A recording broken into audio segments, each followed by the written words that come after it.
In this section, you will learn to recognize the indications of a pack control fault.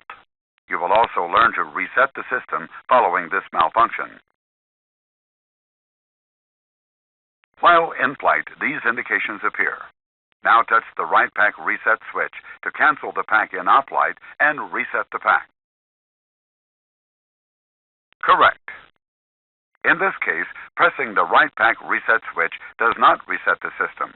This indicates that a pack temperature control fault has been detected. The pack is set to produce air at a constant temperature. In this situation, how can you vary the output temperature of the right pack? Touch the best answer.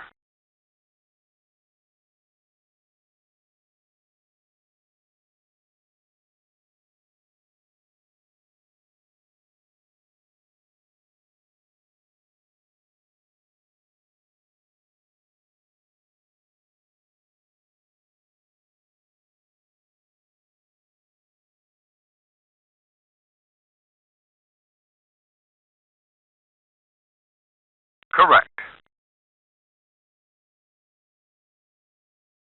Now touch the correct position to select a warmer temperature setting for the right pack.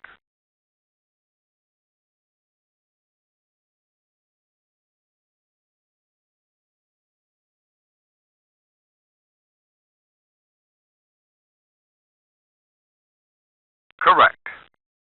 With the right pack selector positioned to standby warm, the right pack is set to a warmer temperature, even with the temperature control failure.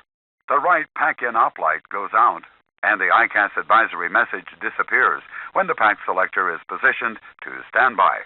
The pack selector can also be positioned to standby normal or standby cool to modify pack air output temperature. You have completed this section. Touch Advance to continue to the next section.